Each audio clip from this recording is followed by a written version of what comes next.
76% of Americans live paycheck to paycheck. 64% of Americans that have businesses break even or lose money. Most people don't have any money and have accepted the fact that they don't have any money. They don't have any leftover money. They're fearful of money constantly. They overspend. They don't know how to produce money. They definitely don't know how to multiply it. The land of the brave and the home of the free, it's not even close to the truth. It's just important for people to understand that complaining has no value. And if you complain about not having enough money, work more.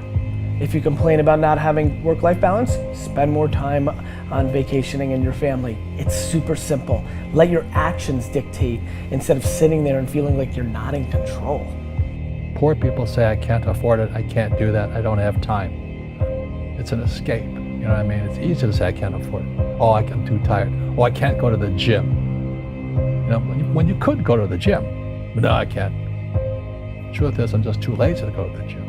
Money doesn't have value, right? And this is an important thing that most people don't immediately understand, is that money itself doesn't have value. Money is a vector for transmitting value. It's how you express value.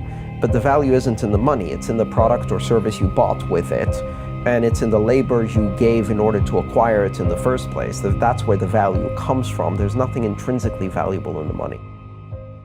You shouldn't put money in a house, you should put money in your brand. You should put money in the marketing. You should promote yourself, not put money in where you and the kids live. Right. Why is that a mistake? Because it's dead money. I mean, it can't, a house can't make you money. A house does not make you money. The only reason people think a house makes them money is they're comparing it to, if I rent, that costs me money. But, you know, if you need to go to a hospital, you don't buy the hospital. You rent a bed to get out of there as fast as you can. If you go on a trip, you go to America and you want to go to Disneyland, you don't buy the hotel, you rent a room. And nobody thinks poorly of that. They're like, yeah, I'm gonna go there, use the place and get out. That's what you should be doing with your living. Find a place where you can rent. Pay rent monthly. Don't own the house. And take all the money that you would have put in that house purchase, down payment, extra money, fixing it up, use all that money to improve your business and yourself so that you can get more money.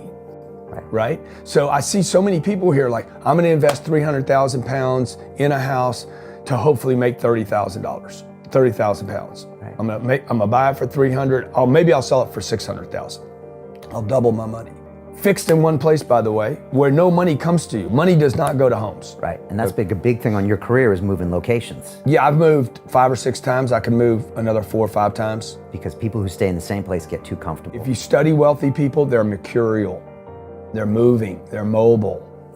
They're not talking, Warren Buffett and Bill Gates do not talk about the home they live in. They talk about the places they're going to. They go meet money, they go meet wealth, they go meet connections. People are stunningly accepting of anything if they actually believe that's the purest form of it.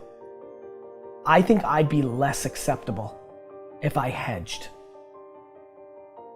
I really do. People will accept you. People accept everything. Just be you.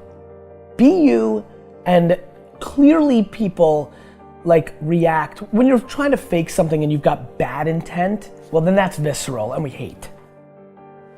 But I actually think we don't give love to the person that actually knows they have it and they're trying to fake it to conform. Hence why I won't adjust to this market all the way, because I don't think I'll be respected.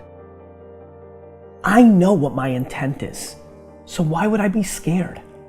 I want to build the biggest building in town. That's who I am. And you know how I want to do that? By building the biggest building in town. And a lot of people want to build the biggest building in town, and you know how they want to do it? By tearing everybody else's building down. Poverty is passed on. It's taught in your families. And middle class is taught in families. And so the people right now who are sitting at home, who are struggling financially or worried about money or unhappy, they may be making a lot of money, but unhappy with what they're doing, it was probably taught to you. You know, your super ego was taught, get a job, work hard, or you'll never be rich, or the rich are evil, or whatever. And until you change your mindset, Correct. Money won't help you, right? Correct. And we see that with people that win the lottery, people that make more money, they still have the same problem. Right. Because they have that poor man's soul. Right. If you're poor, you'll always be poor. That's really hard for people to Yeah, understand. the money will disappear that fast. Just like most pro athletes, they make millions of dollars, and 65% are bankrupt 5 years later. It's because they come from poor families. Now you tell them that, they get very angry at you. It's the rich fault. It's you guys ripped me off and government ripped me off. But unfortunately, what Mr. Lipton was saying, it's passed down genetically. That's the frightening thing. And it's interesting when you commit to something, little gifts just start automatically showing up. It's a phenomenal thing. It's happened my whole career. When I fully commit, somebody will bring me something. Okay. And then keep your eyes open. And by the way, the package may come wrapped in a package you weren't thinking about. Hard work. Or like a voice, or like a person, or maybe from a different direction than you thought, or an offering where you're like, you read something about this and that's not the thing. Like all throughout my career, it's come in weird kind of ways.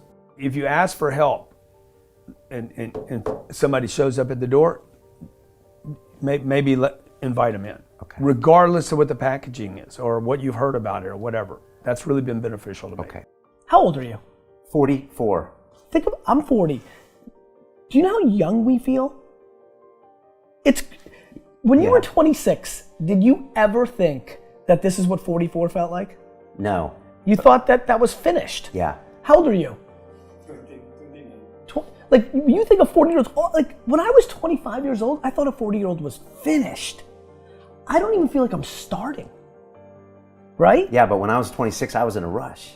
I understand. And all of those guys and girls on the streets last night, when you say that to them, like their face kind of goes blank, because all the stuff they watch, MTV, music videos, it's all about the bling now and the this now and the this now. And MTV's tamed. You start following people on Instagram and it's a disaster. They're all pushing it's all about champagne and private planes and you can get it too and just sign up for my course. And everybody's falling for it. So I'm coming out and first of all, I want to be historically correct. Nobody in 100 years is going to watch that video and say that I was full of crap. I like that. Right? Number two, I want my legend to grow. I'm always fascinated by politicians and world figures. Like Winston Churchill, his brain continues to grow. Yeah. Right? I want that. When I'm dead, I want to be in the ground at peace knowing my legend's growing. I want that.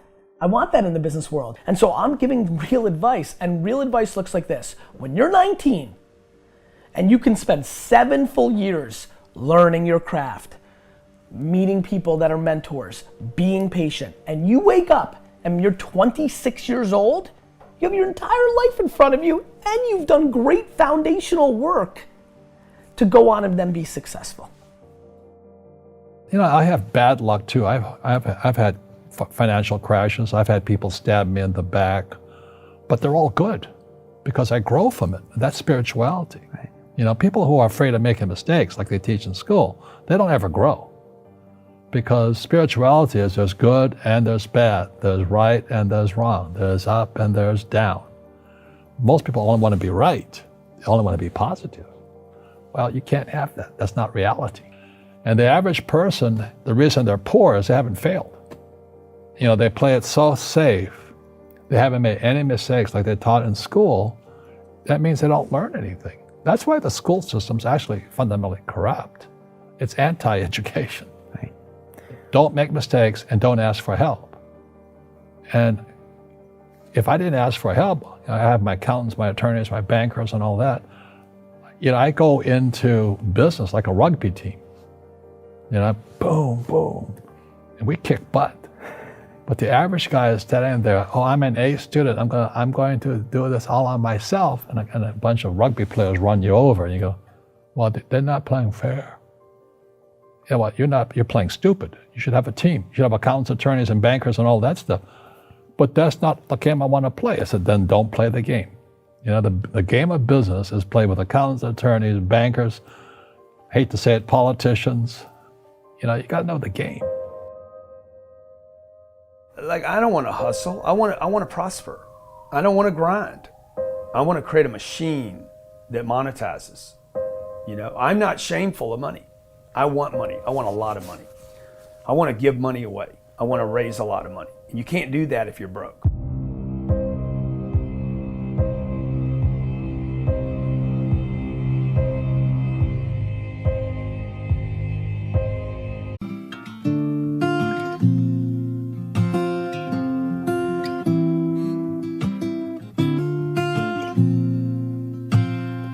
I hear a lot about sinners.